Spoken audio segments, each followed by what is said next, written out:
Hello and welcome to this video. And in this video, I'm going to walk through the OCR 2023 paper one.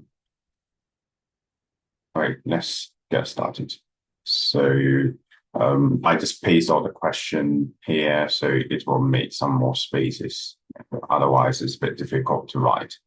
Okay, for question one, in the triangle ABC, the length AB is 6 centimeter and length AC is 15 centimeter, and the angle BAC is 30 degree. Part A want to work out the length of BC. Okay, let's sketch this out. So we know the length of AB is 6 centimeter. Let's see, this is A and this is B, so this would be 6 centimeter. And then the length of AC is 15 centimeter, and also the angle BAC is 30 degree. So if BAC is 30 degree, it should roughly look something like this. So this is C, and then BAC is 30 degree, and AC is 15 centimeter. And then we connect BC. Okay, so we know the length of two sides and angle between them, so we should use the cosine rule to work out the opposite lengths.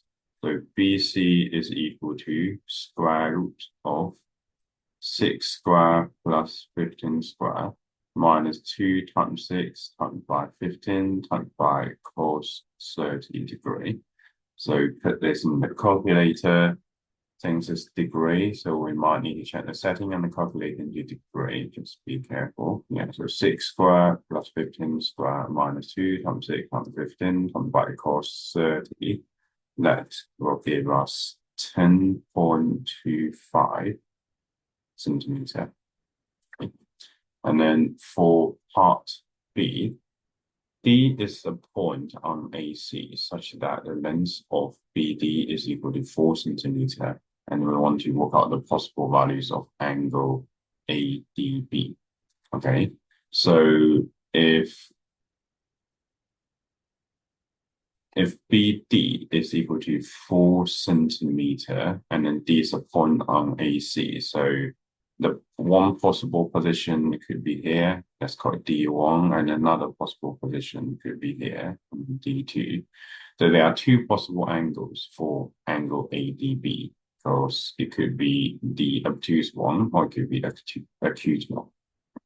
And then we know the length of BD is 4 centimeter. So we know BD is the opposite of angle 30 degree, and then angle BDA is the opposite of 6 centimeter. So that means we can use the sine rule to solve this. So we're looking for the angle, so we can put the angles on top. So sine of angle ADB divided by the opposite length, which is 6. That should equal to sine 30 degree divided by the opposite length, which is 4. So rearrange this. Sine of angle ADB is equal to 6 times 30 over 4. So the angle ADB is equal to, so put in the calculator, sine inverse of 6 times 30 over 4 will give us 48.59 degree. And then for sine, once we work out one value, we just use 180 minus the answer to get another one, which is 131.4 degree. Okay, that's for question one. Let's have a look at question two. So 2a show that this expression can be written in the form a over b plus cx, where a, b, c are constants to be determined. So let's have a look. So we have 1 over 3 minus 2x, and then plus 1 over 3 plus 2x. So basically, we just have to make into one fraction. So to make this into one fraction, the first fraction we need to times by 3 plus 2x. And then the second fraction, we need to multiply by 3 minus 2x. So we will have 3 plus 2x over 3 minus 2x times 3 plus 2x. And the second one is 3 minus 2 root x divided by 3 minus 2 root x times by 3 plus 2 x. And now they have the same denominator. If we add them, 3 plus 2 x plus 3 minus 2 x divided by 3 minus 2 x times by 3 plus 2 x. So simplify this, 2 x minus 2 x comes out, 3 plus 3 is 6. And then divide by the difference of 2 squares, 3 squares 9, 2 root x squared would be 2 squares 4, root x squares x. So we have 6 over 9 minus 4x. And then for II, hence solve the equation. So 1 over 3 minus 2 root x plus 1 over 3 plus 2 root x equal to 2. Things we already know, the left-hand side can be simplified to 6 over 9 minus 4x. So then we have this. So it's just a linear equation to solve. So 6 equal to 18 minus 8x. So 8x equal to 12, so x equal to 12 over 8, which we can simplify to 3 over 2. That would be the answer. And then part B, solve the equation 2 to the power of 2y minus 7 times 2 to the power of y minus 8 equal to 0. So as long as the bigger one is the square of the smaller one, we can use the hidden quadratic. So we let the smaller one 2 to the power of y equal to a. So that means 2 to the power of 2y should be a squared, and then minus 7a minus 8 equal to 0. So a minus 8 times by a plus 1 equal to 0. Then a is equal to 8, or a equal to negative 1. And then we know a is equal to 2 to the power of y. So 2 to the power of y equal to 8, or 2 to the power of y equal to negative 1. Clearly, this one is not valid. So the only solution is just y equal to 3, because 2 to the power of 3 equal to 8. Okay, and then question 3.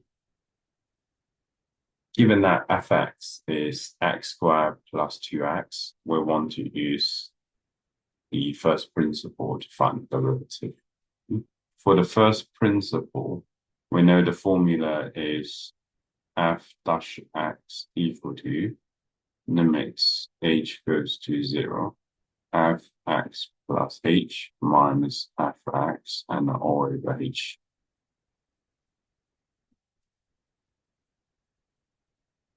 So since fx is x squared plus 2x, so x here just means the input.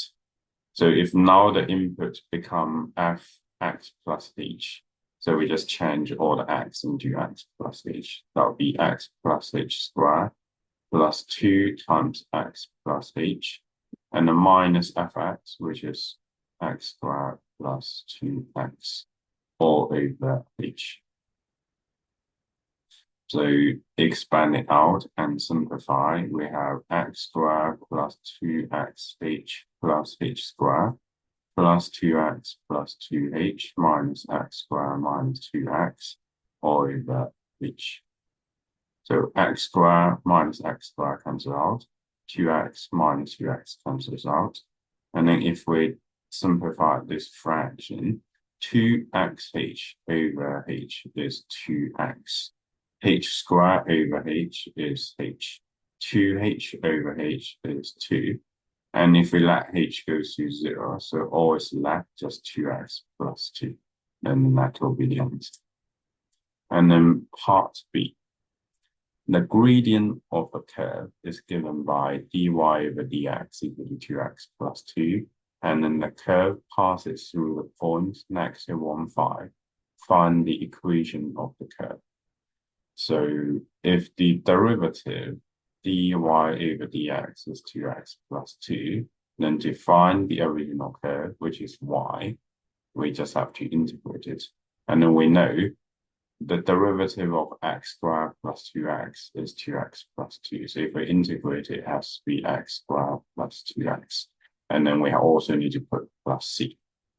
And then we know the curve passes through negative 1, 5. So when x is negative 1, y is equal to 5. So substituting 5 is equal to negative 1 squared is 1. 2 times negative 1 is negative 2 plus c. So c has to be equal to 6. So we have y equal to x squared plus 2x plus 6. And that will be the answer. Okay, let's have a look at question 4. It is given that ABCD is quadrilateral. The position vector of A is 1, 1, and the position vector of B is 3, 5, and then one find the length of AB. Okay. We know the vector AB, that's just OB minus OA. So OB is 3, 5. OA is 1, 1. So minus them, that's 2, 4. And then the length is just the magnitude. So magnitude of AB is equal to square root of 2 squared plus 4 squared. That's equal to square root of 4 plus 16, which is root 20, which is root 4, times root 5, which is 2 root 5. That's the length of AB, 2 root 5. And then the position vector of C is PP, where P is a constant greater than 1. And then given that the length of AB is equal to the length of BC. So to work out the length of BC, we have the vector BC is equal to OC, which is PP, and then minus OB, which is 3, 5. That will be P minus 3, P minus 5. And then since they have the same length, meaning the same magnitude. So the magnitude of BC is square root of P minus 3 squared plus P minus 5 squared. And then the magnitude of AB is root 20. So square them, we have P minus 3 squared plus P minus 5 squared equal to 20. So expand the brackets, we have P squared minus 6P plus 9, and then plus P squared minus 10P plus 25 equal to 20. So we have 2P squared minus 610B, and then 9 plus 25 is 34, minus 20 is 14. Then we have P squared minus 8P plus 7 equal to 0. If we divide by 2 for both sides, then P minus 7, P minus 1 equal to 0. So we have P is equal to 7 or 1. And then because it says P is a constant and greater than 1, so it cannot be 1. So P is equal to 7. So that means the position vector of C, so OC is just equal to 7, 7.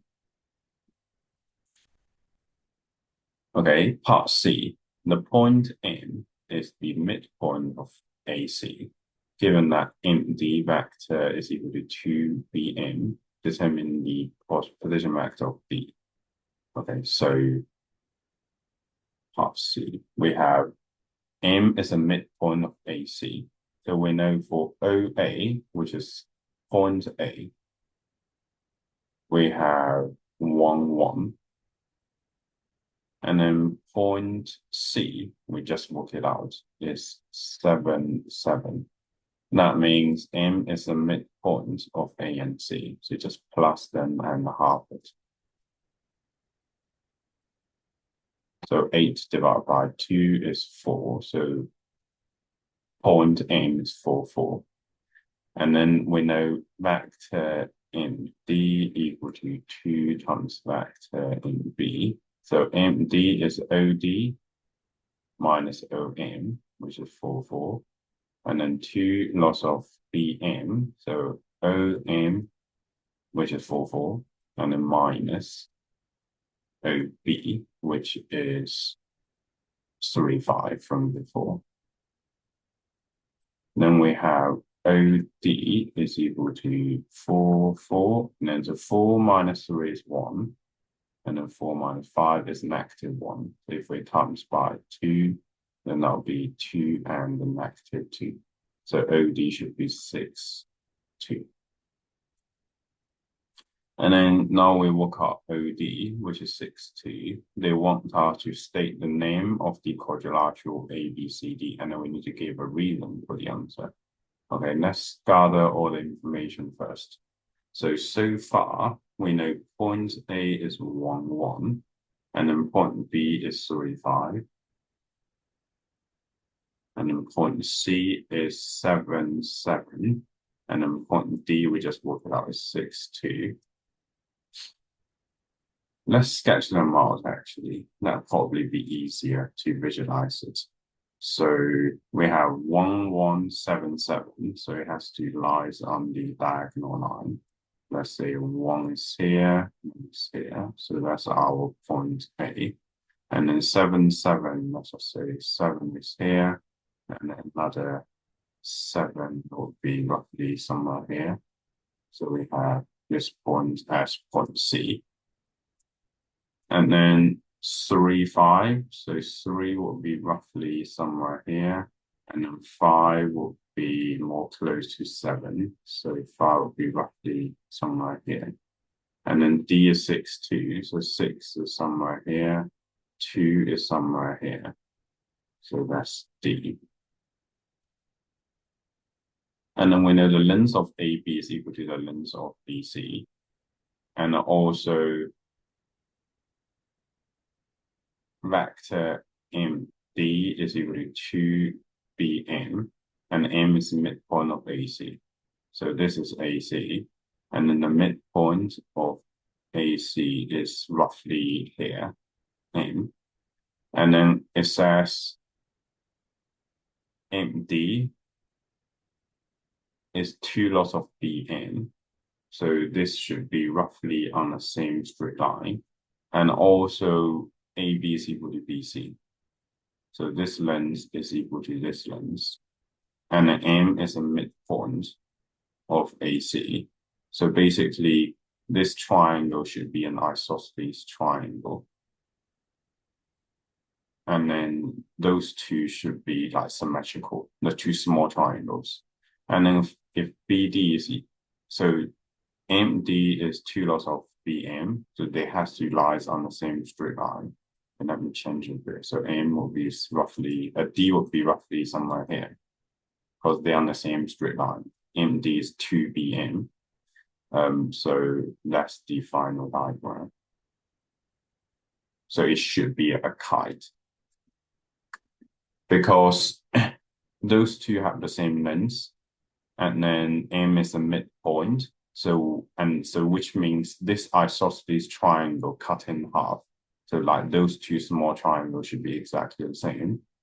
And then since this line is, this is a straight line. So that means if this is perpendicular to AC. So this will also be symmetrical. So because diagonal BD is perpendicular to diagonal AC, and then also BD is symmetric, this is the line of symmetry, which means it's a kite. Okay, let's have a look at question 5. Part A, function fx is defined for all values of x as fx equal to mod ax minus b. So a, b are positive constants. And then the graph of y equal to fx plus c, where c is a constant, has a vertex at 3, 1. Cross the y-axis at 0, 7. Okay, so we have y equal to fx, which is mod ax minus b plus c. And then the vertex is 3, 1. So if the vertex is 3, 1, it has to have some kind of form like y is equal to mod x minus 3 and then plus 1 with some scale factor.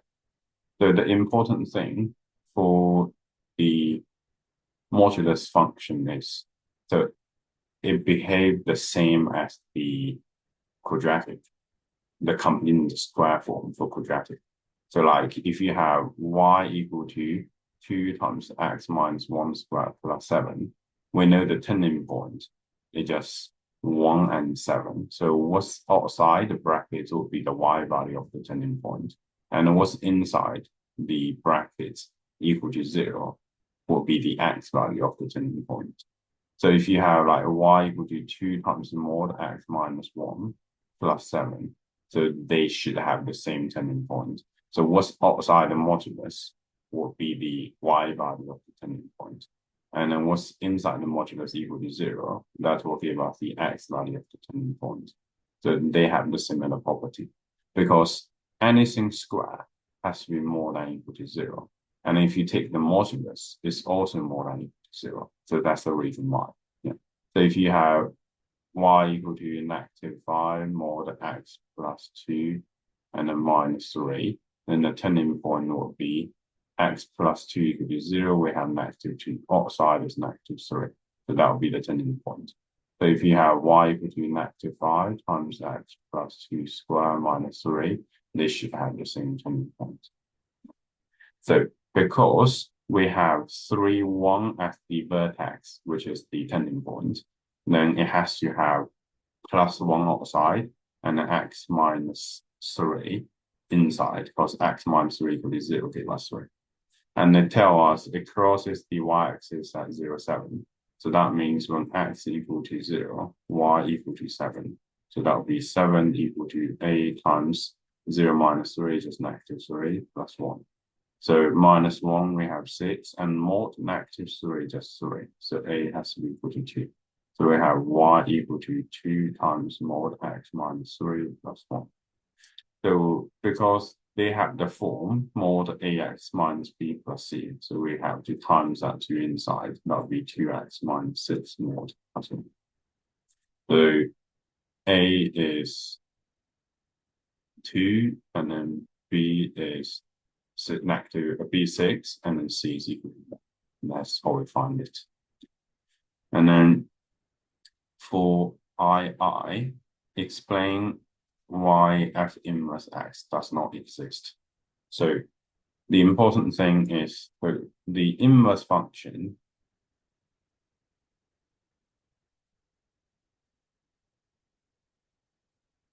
only exists if the function is a one-to-one function. That's always a condition. Yeah. So for this question, all you have to say is because fx is not a one-to-one function. That's all you have to answer. Okay. And then part B. Function gx is defined for x more than equal to q over p as gx equal to mod px minus q. So if gx equal to mod px minus q, and then where p and q are positive constant, and then find in terms of p and q an expression for g inverse x state in the domain of g inverse x. Okay, so if we want to sketch them out, the turning point is obviously q over p and then 0. And then because q and p are both positive constants, so it should be something like this: q over p here, and then goes up like that. So we know the inverse function should be a reflection through the y equal to x line. So it should look something like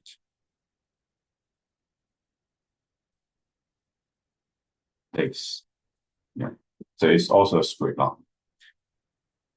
And then clearly we only have like x more than equal to 0. So to find the inverse function, we could do the same thing. We let y equal to px minus q, and change x to y and y to x and make y as a subject. So that would be x plus q over p. So y equal to x over p x over p plus q over p. So that means g inverse x is equal to x over p plus q over p. And then where x has to be more than or equal to 0. So that's how we find the inverse function. Because this is just a straight line with the y-intercept q over p.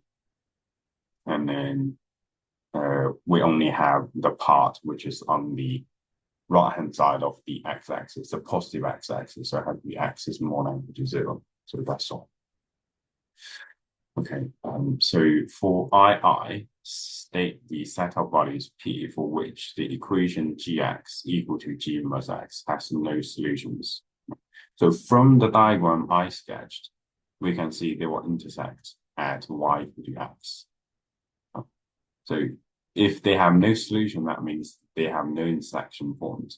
So they only have no intersection point is when they do not cross y equal to x line. So if they do not cross y to x line, so it has to be something like either parallel to y to x line, meaning the gradient is equal to 1, because for y to x, the gradient is equal to 1. So if they have the same gradient, that would be parallel. So that would be no intersection point on the y to x line. Or they have a lower gradient. So if the gradient is less than 1, like this, they won't intersect.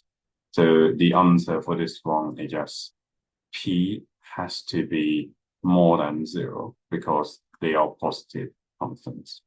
And then less than or equal to 1. So when it's equal to 1, that will be parallel, there will be no solution. So they only have solution when P is more than 1. Then they will intersect. And then question 6. A curve has equation y equal to e to the power x squared plus 3x. Determine the x coordinates of any stationary point on the curve.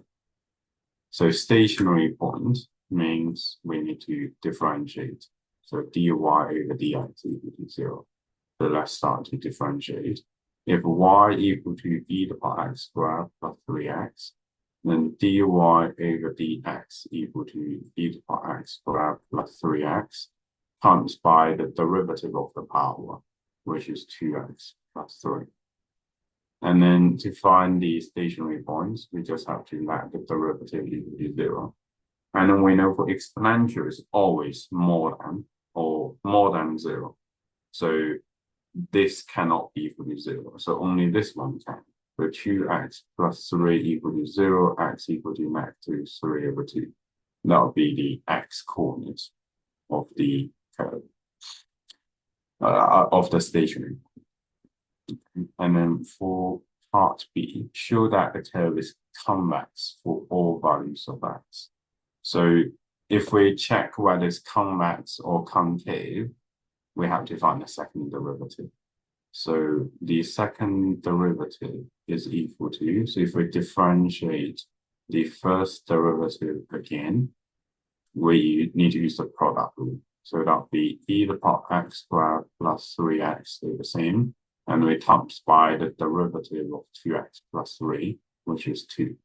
And then plus 2x plus 3 stay the same. And we times by the derivative of e to the power x squared plus 3x. So differentiate, we have e to the power x squared plus 3x times by another 2x plus 3, which will give us 2x plus 3 squared.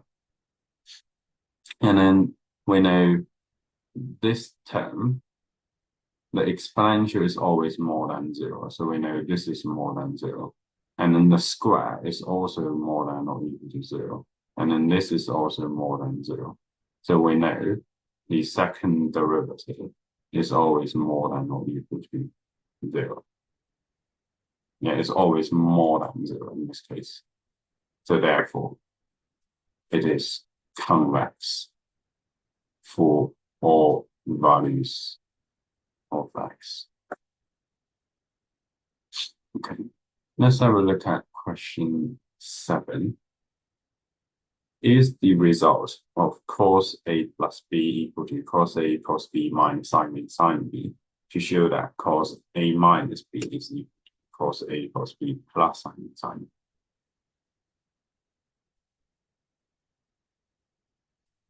So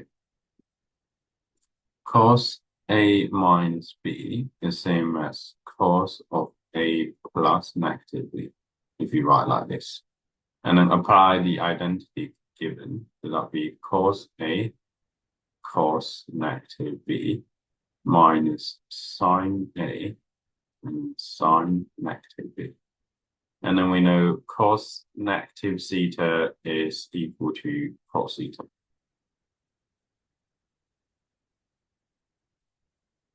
And then sin negative theta is equal to negative of sin theta.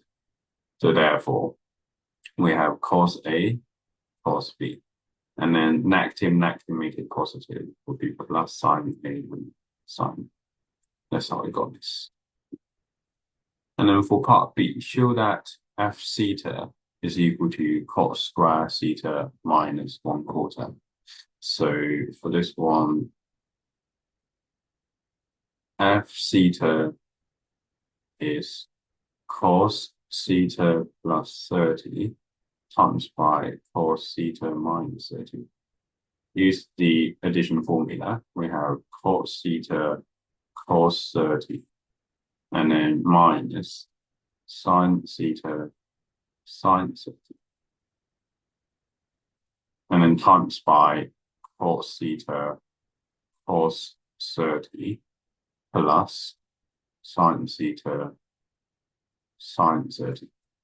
So that's equal to cos square theta cos square 30 minus sin square theta sin square 30.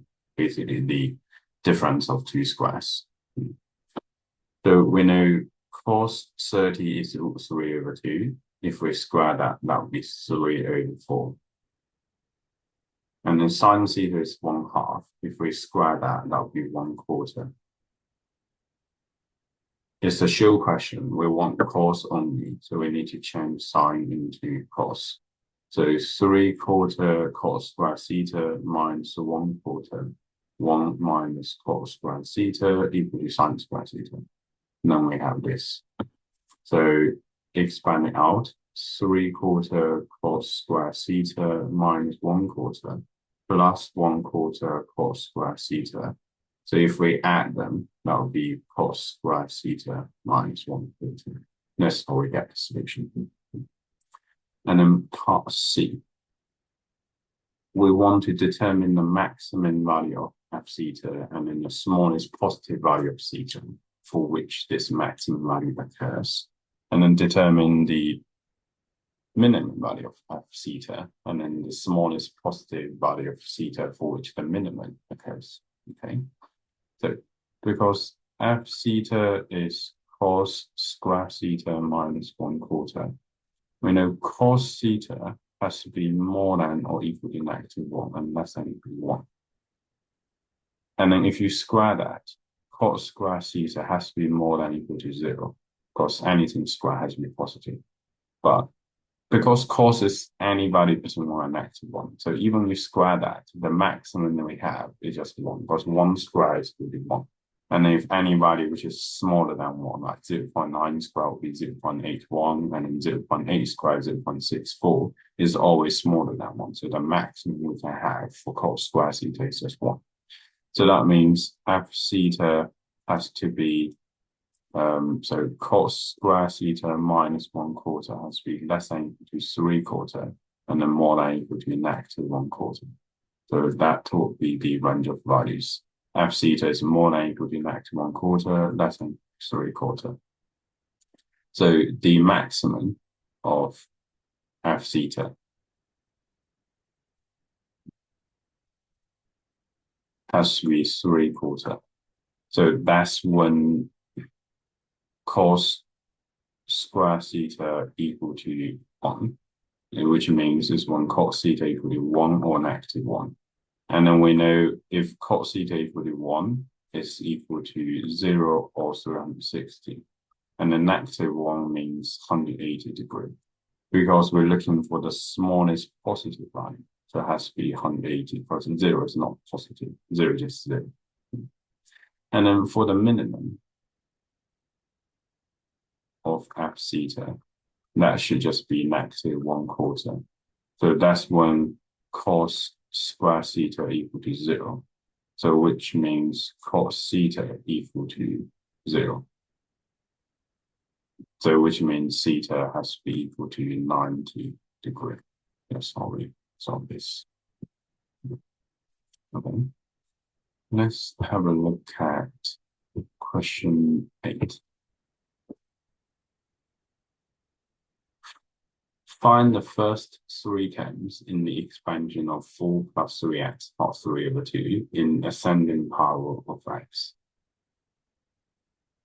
So first 3 terms in the expansion of 4 plus 3x plus 3/2. So 4 plus 3x plus 3/2. The formula they give us is 1 plus x to the power of n equal to 1 plus nx. And then plus n times n minus 1/2 factorial x squared. And then n times n minus 1 times n minus 2/3 factorial. And then x cubed. So on and so forth.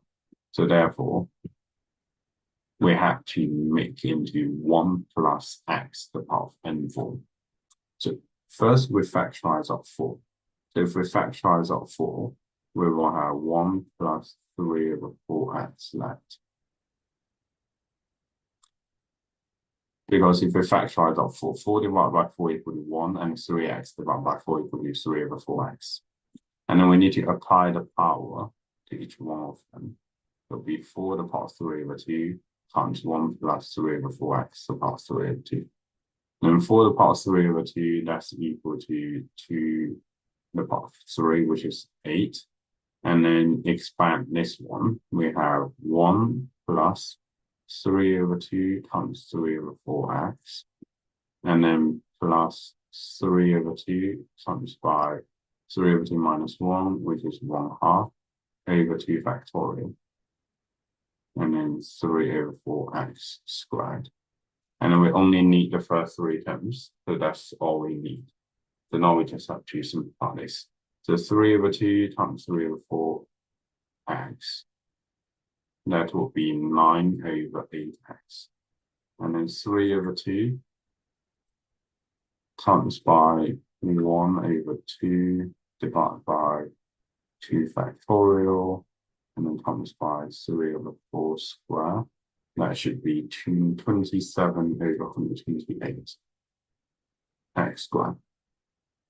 And then if we times them out, it will be 8 plus 9x plus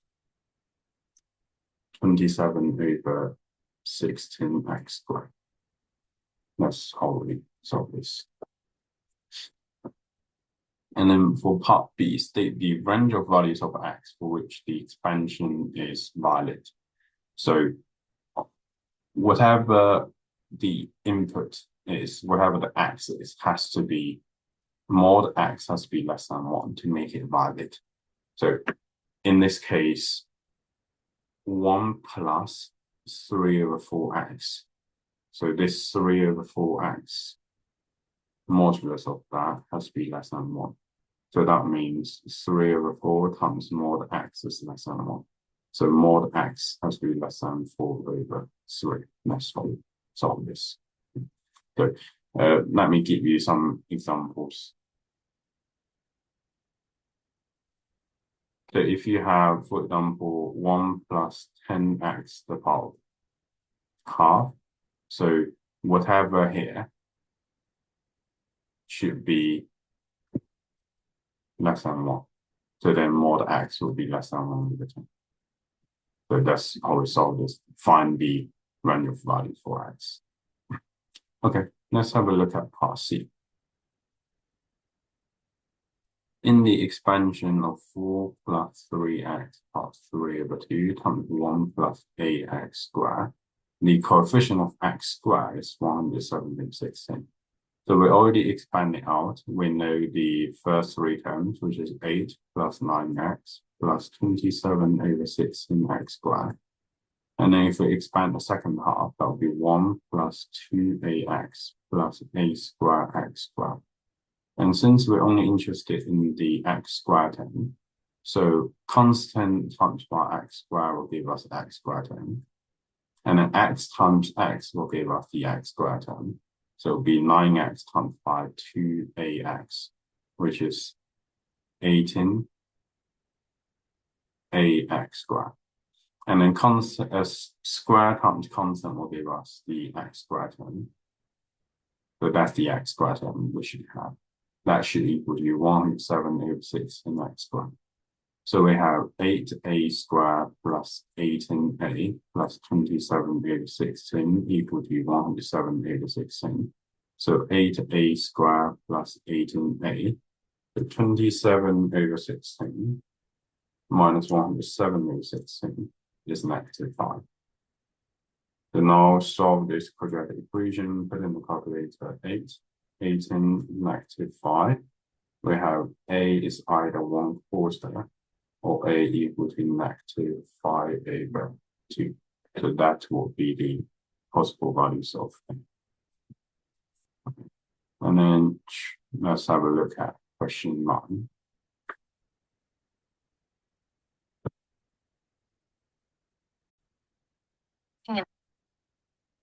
So let's have a look at this question.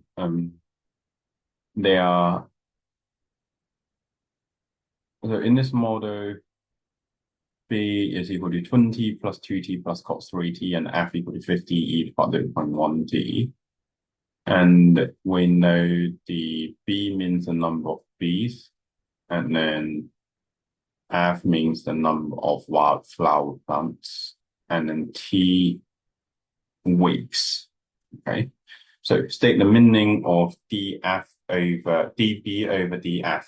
So dB over df.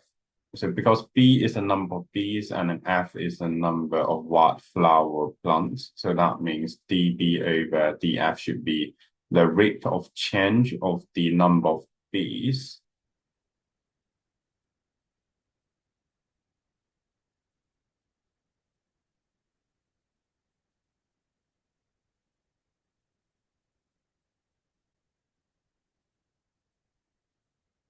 relative to the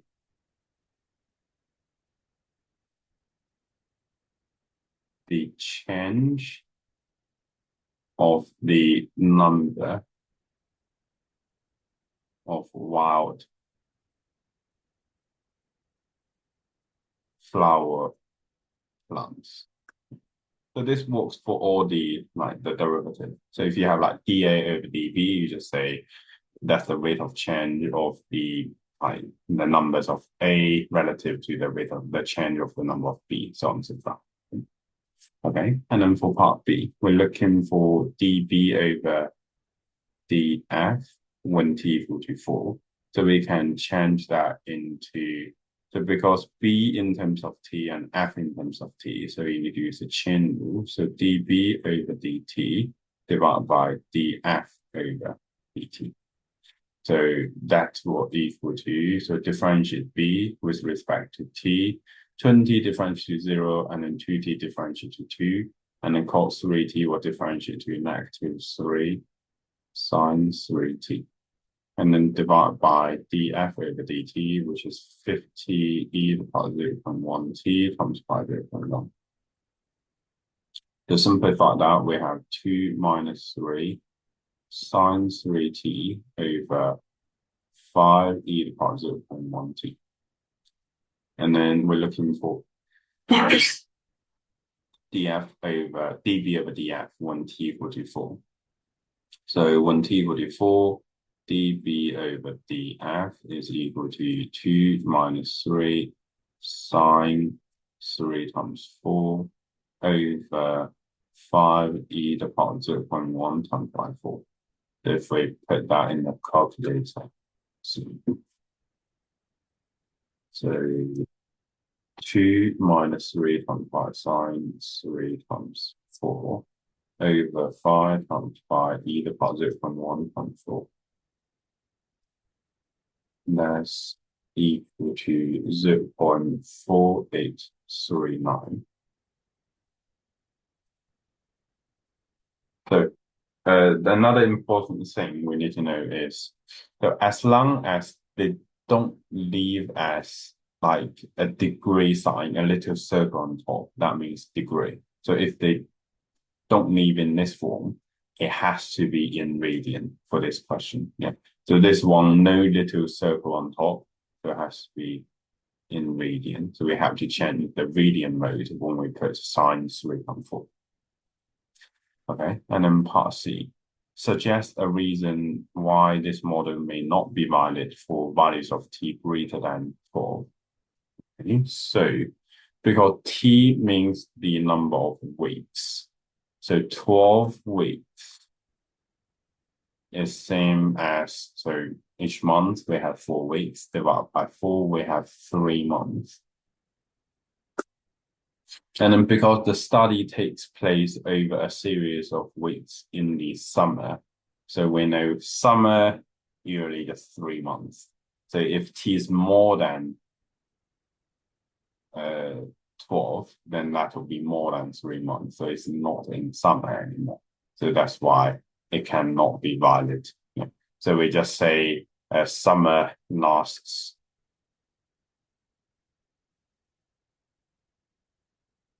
3 months.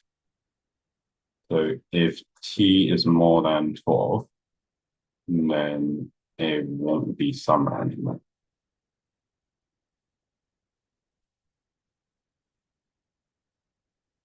So then the research will be different. Okay, let's have a look at question 10. So the diagram shows part of the curve fx equal to e to the power x over 4x squared minus 1 plus 2. And then the equation fx equal to 0 has a positive root alpha close to 0.3. Explain why using a sign change method x equal to 0 and x equal to 1 will fail to locate alpha. Because when x equal to 0, it should be a positive value, and when x equal to 1 is also a positive value. So therefore, there's no sign change. So we can't use that method. But because, so for the reason, yes, because f0 and f1 are both positive. Okay, part B. Show that the equation fx equal to 0 can be written as this. So we have fx equal to 0, which is e to the power x over 4x squared minus 1 plus 2 equal to 0. So that means e to the power x over 4x squared minus 1 equal to negative 2. Then e to the power x equal to negative 8x squared plus 2. Because we have x equal to 1/4 times square root of 4 minus 2 e to the power x. So, because it's 2 e to the power x, let's times 2 for both sides. 2 e to the power x equal to negative 16x squared plus 4. And then rearrange this, we have 16x squared equal to 4 minus 2 e to the power x. We can square root it for both sides. So 4x equal to square root of 4 minus 2 e to the power x. And then we have x equal to 1/4 times 5 square root of 4 minus 2 e to the power x, which is what they want us to show. And then part C, use the iterative formula with a starting value x1 equal to 0.3 to find the value of alpha. Correct to 4 significant figures, showing the result of each iteration. So part C, x1 is 0.3. We can just start so put 0.3 in the calculator and then press equal. And then now the answer key becomes 0.3. So we can just put 1/4 times by square root of 4 minus 2 times by e the power of answer. So then the second value, x2, is equal to 0.285074831. And then x3, press the answer key again, we have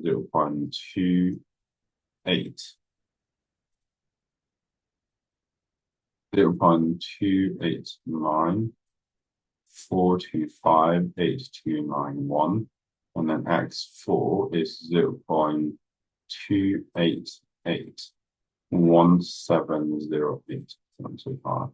And then x5 is 0.2885339, so far. And then x6 would be 0.288429, and then x7 is 0.288459, and then we want 4 significant figures, so we need to keep going because so far it is not the same. So x8 is 0.2884505, so far.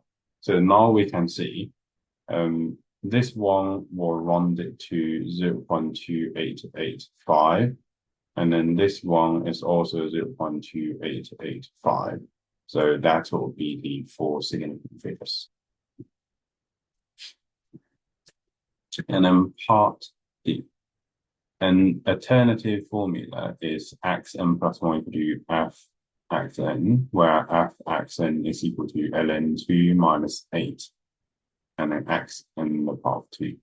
So by considering f dash 0.3, explain why this iterated formula will not find alpha. So first we find the f dash x first. Differentiate this, we have 1 over 2 minus 8x squared times by the derivative. So 2 differentiate to 0, and negative 8x squared will differentiate to negative 6 in x. So that will be negative 6 in x over 2 minus 8x squared. So for f dash 0.3, put in the calculator, that is equal to sort of negative 16 times 0.3 over 2 minus 8 times 0.3 squared, which is negative 15 over 4. And then we know negative 15 over 4 is roughly isn't equal to negative 3.75, which is less than negative 1. So it only converges when is like between 1 and negative 1. So because this one is less than negative 1, so we know it has to diverges. So that's the reason why. Okay, let's have a look at question 11. This is quite a long question. Okay. So it's about the logarithm modeling. Okay, so the owners of an online shop believes that the sales can be modeled by S equal to A times B plus T, and A, B are both positive functions. And then S is the number of items sold in a month. And then T is the number of complete months. And then the sales for the first 6 months are recorded. And then the values of log base 10S are plotted against T in the graph below. Explain why the graph suggests the given model is appropriate. So the model they gave us is S is equal to A, B, the part T. And then if it is appropriate, we definitely can convert S equal to A, B, the part T into a linear expression in terms of log base 10S and T. So that's what we need to show here. So take log base 10 for both sides.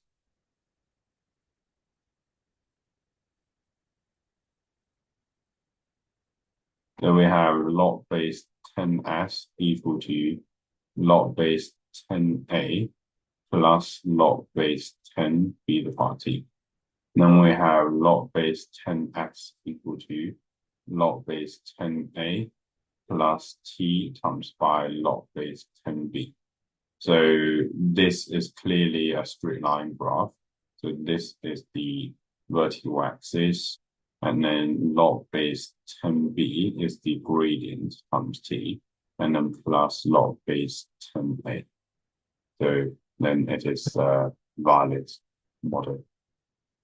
It's a perfect model, as the diagram shows.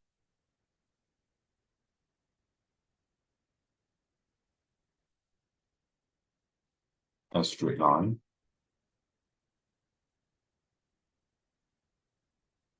Then the model is appropriate.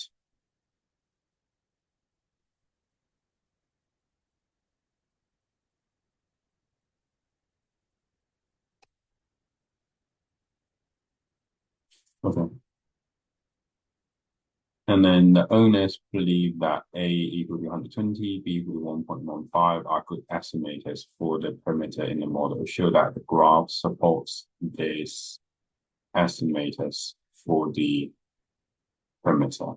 Okay, so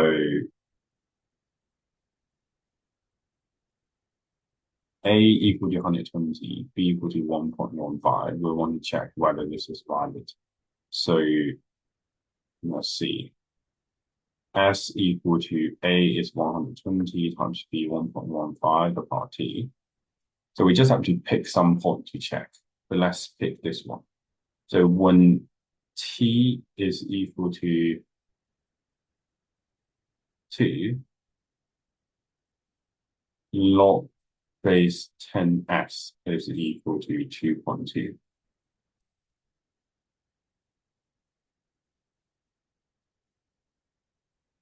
So we can use this one to check. So log base 10, B is 1.15 times by T, which is 2, plus log base 10, A, which is equal to 120. Let's see whether this is equal to 2.2 or not. Then that's equal to log base 10, 1.15 times 2, plus log base 10, 120. That's equal to 2.2005769, which is very close to the value they gave us, 2.2. So that means, so as 2.2005769 is very close to 2.2, which means AB are good estimators. Okay, and then let's have a look at part C. So use the model S equal to 120 times 1.15 the part T to predict the number of items sold in the 7th month after opening. So S equal to 120 times 1.15, the 7th month is just power 7. So if we put that in the calculator, that should be 319. That would be the answer.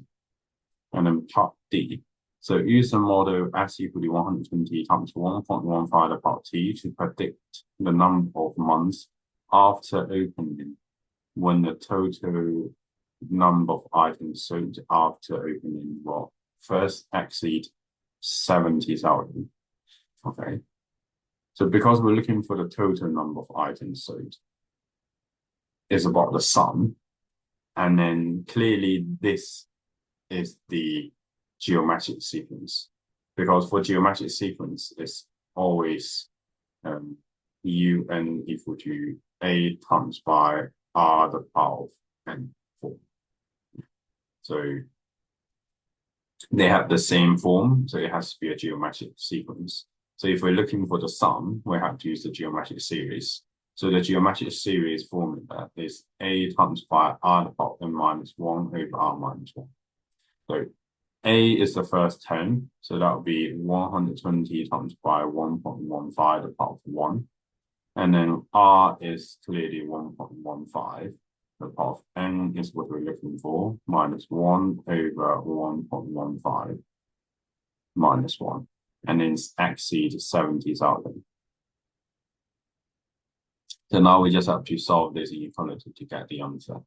So to solve this inequality, we can do so 70,000 times by 1.15 minus 1. That will give us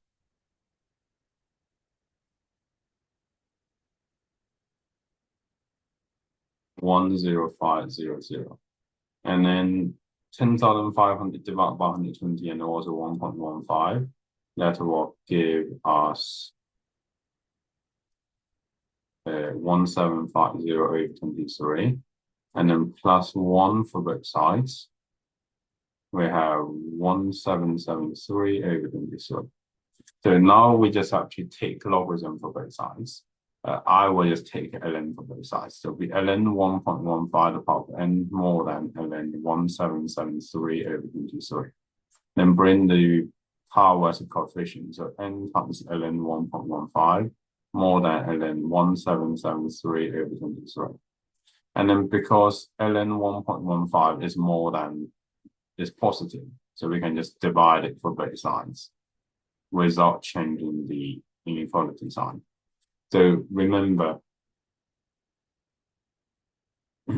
ln1 is equal to 0. So if you have any number which is more than 1, like ln2, ln 1.5, or ln 1.2, this has been positive. And if you have some value which is less than 1, like ln 0.9, ln 0.5, that would be negative. So when you divide by a negative number, you have to change the inequality sign. For this one, it's fine because ln 1.15 is positive, so we don't have to do anything. Then put that in the calculator. Then 1773 over 23 divided by ln 1.15. We have 31.088. And since n is a whole number, so we're looking for, so 32 will be the answer.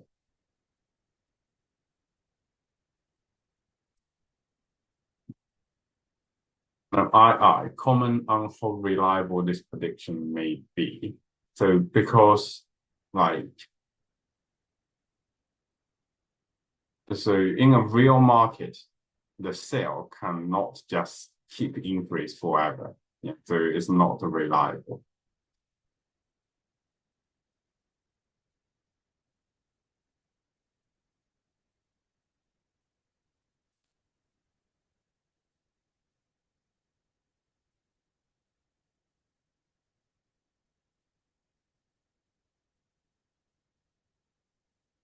And let's have a look at question 12, the integration by substitution. Okay, let's have a look. Use the substitution u equal to e to the power x minus 2 to show that the integral here. Okay, so for substitution, always start from the substitution first. U equal to e to the power x minus 2. Then differentiate du over dx equal to e to the power x. Then we make dx as a subject. So dx equal to du over e to the power x. Then substitute that in. We have 7 times e to the power x minus 8 over e to the power x minus 2 square. So we change dx in terms of du first, will be du over e to the power x. And then we check if we can simplify anything. But this one, there's nothing we can simplify. Then we just change everything in terms of u. So because u equal to e to the power x minus 2, so that means e to the power x is equal to u plus 2. So substitute that in. We have 7 times by e to the power x, which is u plus 2, minus 8, over e to the power x minus u is u, so it'll be u squared, and then times by e to the power x, which is u plus 2 du. Then that is equal to 7u plus 14 minus 8 over u squared times by u plus 2 du. And then that will simplify to 7u plus 6 over u squared times by u plus 2 du. And then part B, hints show that the limits ln6, ln4, and then integrate this equal to a plus lnb. Okay, so now we have limits. And then these two limits, ln6 and ln4, are the x value. So if we use that, we have to change into the u value if we use the substitution. So if x equal to ln6, that means u equal to e to the power ln6 minus 2, which is 6 minus 2 is 4. And if x is ln4, we have u equal to e to the power ln4 minus 2, which is 4 minus 2, which is equal to 2.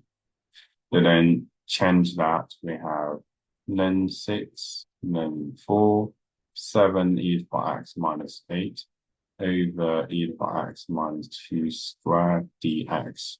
That should be 4 on the top, 2 in the bottom, and then 7 e to the power x minus 8, and all that. If we use the substitution, it should become 7u plus 6 over u squared times u plus 2 du.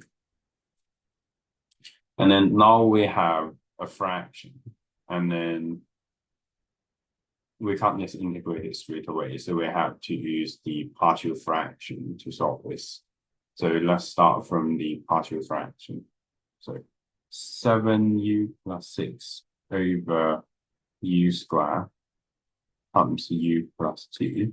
That's equal to a over u plus b over u squared plus c over u plus 2. And then 7u plus 6 is equal to a times u plus 2. And then b times by u plus 2. And then c times by u squared. Because we want the denominator to become u squared times u plus 2. So the first one, we need another u and also u plus 2. And then the second one, we need another u plus 2 to get u squared u plus 2. And then the last one, we already have u plus 2, we just times by u squared. So then if we let u equal to 0, then we'll have 6 equal to 2b. So b equal to 3. And then if we have u equal to negative 2, so 7 times negative 2 plus 6, so that'll be negative 8 equal to, this will become 0, this becomes 0. Negative 2 squared is 4, so 4c. So c equal to negative 2. And then to work out the last one, a, so we already know b is equal to 3, so we can change that. And then c equal to negative 2, we can change that as well. So now we only have a, we don't know. We can try any value we want. If we let u equal to 1, then 7 times 1 plus 6, that's 13. And then if u is equal to 1, that would be a times 1 times by 3, that would be 3a. And then plus 3 times by 3 is 9, minus 2 times 1, which is 2. So a is equal to 13 minus 9 plus 2 divided by 3, which is equal to 2. So now we have the integral is become 2 over u plus 3 over u squared, and then minus 2 over u plus 2d. To integrate this, that would be 2 times by ln u, and then 3 over u squared is 3u to the power negative 1, and negative 2. So we plus 1 the power divided by the power. And then for the last bit, it's just 2 times ln u plus 2, with limits 4 and 2. Then we will have 2 ln 4 minus 3 over 4. minus 2 ln 6, and then minus 2 ln 2 minus 3 over 2 minus 2 ln 4. To simplify that, that would be, with the form they want us to leave would be a plus ln b. So there's no coefficient for ln. So we can check that into ln 4 squared 16 minus 3/4 minus ln 6 squared 36 minus ln 2 squared 4 plus 3 over 2 plus ln 4 squared 16. So that's equal to, so negative 3 over 4 plus 3 over 2 is equal to 3 over 4. And then ln 16 minus ln 36 minus ln 4 plus ln 16, that should be, so when we minus 2 logarithm which is in base, we divide. So that would be 16 divided by 36 divided by 4, and then plus ln 16 will be times by 16. Then we have ln 16 over 9. So the final answer, 3/4 plus ln 16 over 9. So that means A and B are rational numbers. So A is 3/4, B is 16 over 9. That would be the final answer. Okay, so that's all the questions in this paper. Thank you for watching. If you find this video helpful, so please give a like, subscribe to the channel, and leave a comment below if you have any questions. I'm always happy to help. So I will see you in next video.